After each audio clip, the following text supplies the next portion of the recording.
tribute to a man who grew up on the streets here in Ybor, made it all the way downtown to City Hall, where he served 3 terms as the mayor, and helped to spark the renaissance that we enjoy in Ybor to this day.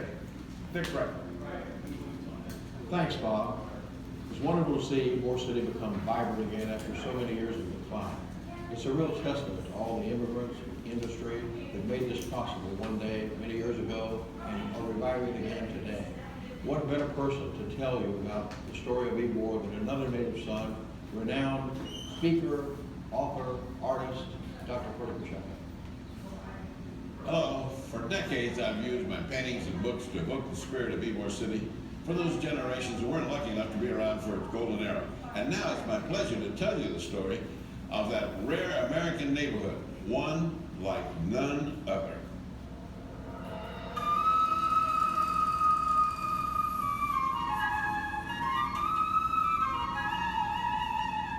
Sunday afternoon, 1900. Just a few feet from where you are now standing, the Spaniards have come for their weekly ritual. They're in their Sunday finest, and they're not alone. Nearby, the Cubans, Sicilians, Italians, Germans are in their clubs. Cigar workers, factory owners, shopkeepers, farmers, they've all come to dance, to remember the old world while they celebrate their new world, Ybor City. 15 years earlier, Tampa had been a swampy backwater, population 700. Alligators and mosquitoes were about the only creatures that thrived here. But the town had a port and a rail line, which made it the perfect place for Vicente Martinez Ybor to relocate his cigar factory away from the strike-plagued Key West. Tampa City fathers were only too pleased to oblige and sold him 2 tracts of swampland east of the city. But by 1888, the swamp had been replaced by the largest brick cigar factory in the world, and Ybor City was attracting skilled workers in droves.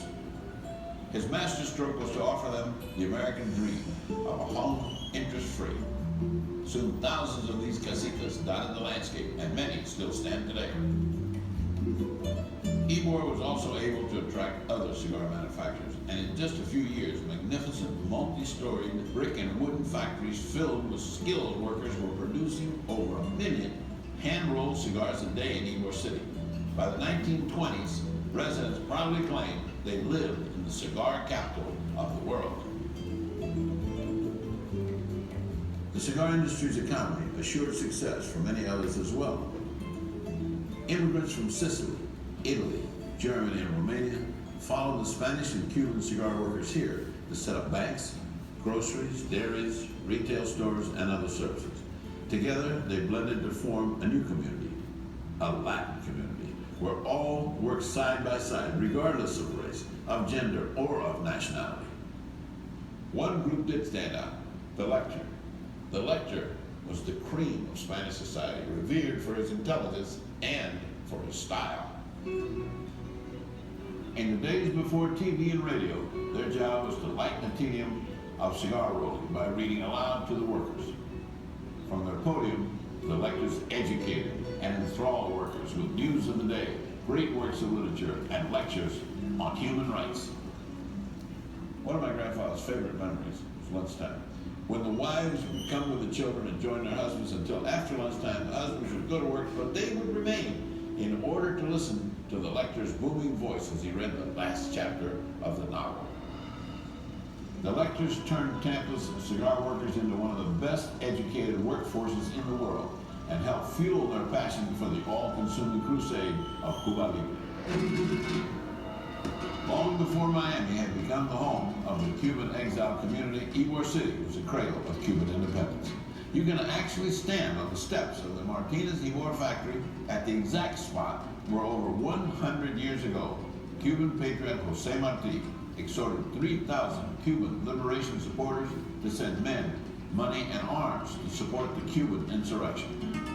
El Dia de la Patria, which means 1 day's pay for the homeland, was practiced by Cuban patriots who helped Tampa raise more funds for the independence movement than in any other city in the U.S. Imagine how hearts swelled and cheers rang out the day Teddy Roosevelt rode with his Rough Riders down 7th Avenue in 1898 before setting sail for the Spanish-American War. Cigars and passions helped fuel Ybor City, but another remarkable venture nurtured it, the social club. Each of the main ethnic groups had one, a grand clubhouse where all members of a particular group could gather with their own. Here in the haze of smoke, to the strain of familiar music and the reassurance of 1,000 tongues all speaking the same language, Ybor's residents experienced an equality few had ever dreamed could exist. Workers also received wound-to-tomb health care in the club's state-of-the-art clinic or hospital, and all this for about 25 cents a month. The Centro Español, where you're standing, was once a Spanish social club. Look around Ybor, you'll see many buildings similar to this being lovingly restored.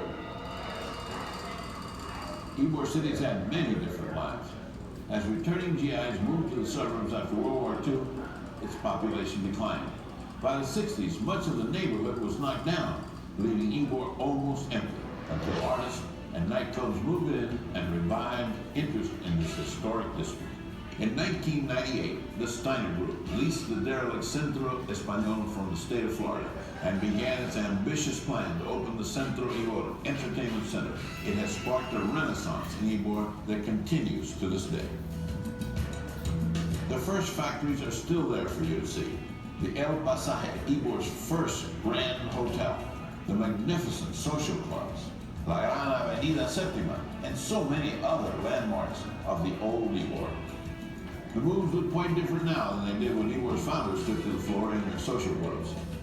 But everywhere you look, you'll see there's still a magnificent dance here. Still a celebration of the old and the new, of Ybor's glorious past, in step with its future.